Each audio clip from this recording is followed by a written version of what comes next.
Tolong ingatkan saya ya, takut lupa. Pertama, Dr. Zakir Naik. Dia bukan ahli agama, bukan ulama, harus diingat. Dia pembaca yang rajin. Hafalannya sama bagus dengan Ustadz di Indonesia, rakan kita Ustadz Adi Hidayah. Dia punya metode menghafal rakam-rakam ya, number-number itu. Dahsyat sekali. Saya awalnya takjub, di awal-awal saya belajar Islam, saya termasuk pengagum Dr. Zakir Naik.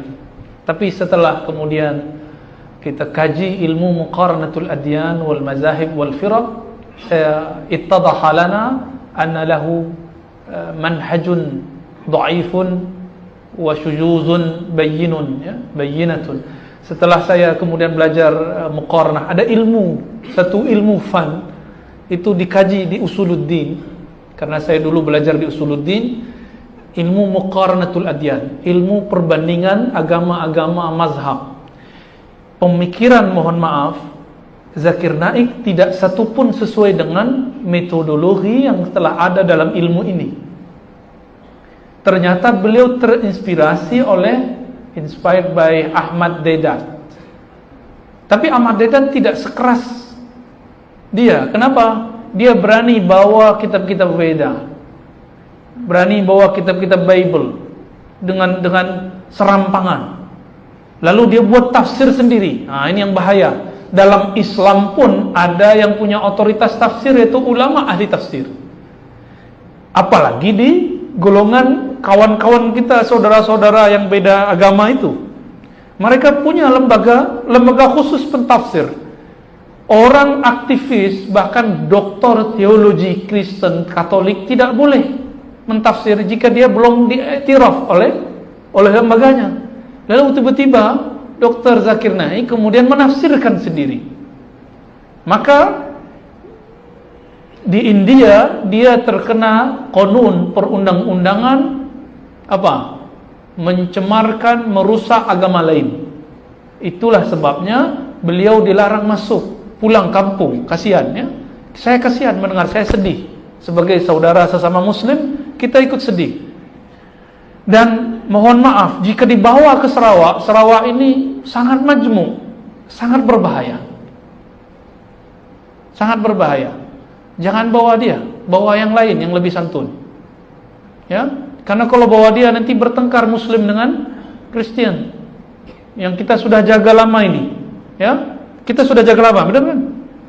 Saya dengar di sini minoritas muslim. Lalu antum mau bawa dia? Ya salam ya. Siap-siap setelah itu kita tengkar. Ketemu Kristen kita benci. Ya Rabb, kita tidak boleh benci makhluk. Kenapa? Hadisnya irhamu man fil ardi yarhamukum man fis sama. Kemana-mana kita sampaikan hadis ini. Sayangi makhluk di bumi, makhluk yang di langit, malaikat-malaikat cinta kamu. Makhluk yang di langit tidak boleh sayang, tidak boleh benci jika tidak ada perintah dari Allah. Maka mereka jika sayang, itu berarti Allah perintah. Makhluk di bumi ada yang muslim, ada yang non muslim. Itu sebabnya Allah bagi, ada bismillahirrahman, ada ar-rahim. Rahman itu untuk semua. Buka tafsir Imam Fakhruddin Razi, tafsir Imam Nukasir Baydawi. Apa kata mereka? Rahman untuk semua. Mau muslim, mau kafir, semuanya dapat rezeki dari Allah. Benar tak? Maka orang-orang non muslim pun dapat rezeki, dapat sehat, dapat kaya. Tapi rahim itu cuma satu, karena ziyadah hurufnya cuma satu, yaitu ya. Oleh karena itu, kita dengan Rahman kita cintai semua makhluk, dengan Rahim kita sangat cinta hanya kepada sesama yang beriman.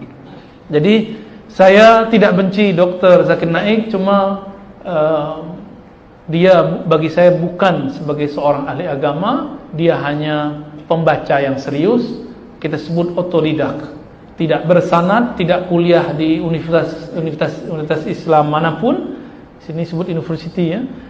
Tidak ada ya. Dia cuma kuliah kedokteran.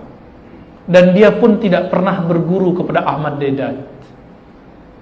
Ya. Tapi oleh kuliah hal dia sudah berusaha, cuma sayang karena dia tidak berguru, hasilnya begitu.